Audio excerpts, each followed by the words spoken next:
Hi friends, welcome back to Nessa's Nook. Today I'm going to go ahead and try something again. I know you guys get tired of hearing this, that I've never tried before. I know you've heard that once or twice, right? So anyways, excuse me. Many of you guys know that I do have a freeze dryer. I got this wild harebrained idea the other day that, you know how like when you open up a can of tomato paste and you never ever use the full can and it just goes to waste. So I thought, to keep things shelf stable and so on and so forth, and I could just use a tablespoon or 2 tablespoons or whatever. So I thought to myself, that I'll bring it down here. I got out my the parchment paper that Brian had sent me. It works out very nice. It fits that large tray very well. Then I went and bought 3 cans. I'm going to start with one.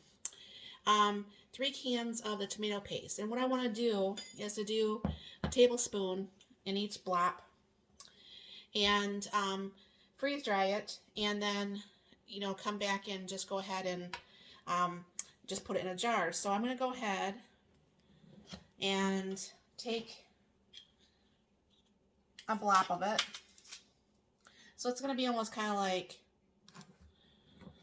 cookie dough, honestly. Where you're just putting it on the parchment paper or whatever have you.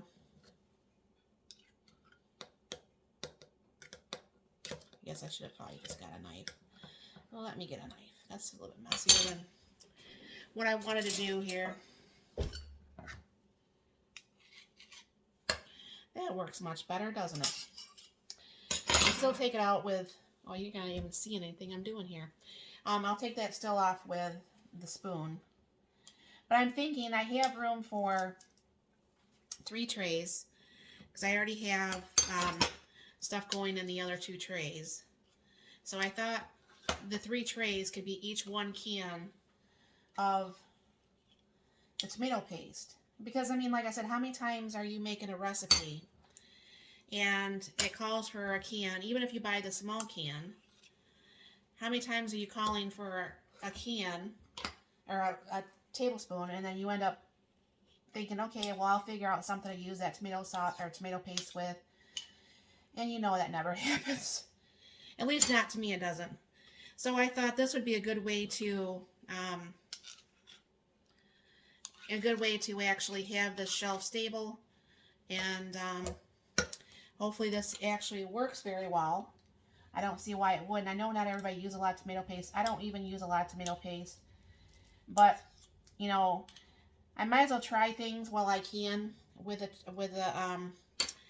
freeze dryer and see if it actually works in my benefit or if it doesn't. I didn't look up on my freeze drying groups if this is something that people have done already. I'm going to squish this down a little bit once I get these filled, or with the tray get filled, and I will bring you back once I'm actually all done with having this freeze dried, and I'll show you what it ends up looking like. So I'll be back in a couple days when this gets done, and I'll see you then. Alright, this is actually 38 hours in on the tomato paste. It is all nice and hard, and it's going to come off that paper very, very easy. So I have the 3 trays, and I will go ahead and temporarily just put it in a half-gallon jar. So yeah, that worked out pretty good. It didn't need that much time, but it went, the 24 hours, or the drying time ended pretty much when I was still sleeping, and I've been working, and this is my first break. So anyways, that's the tomato paste. So thank you very much for stopping by. Have a very blessed and wonderful day.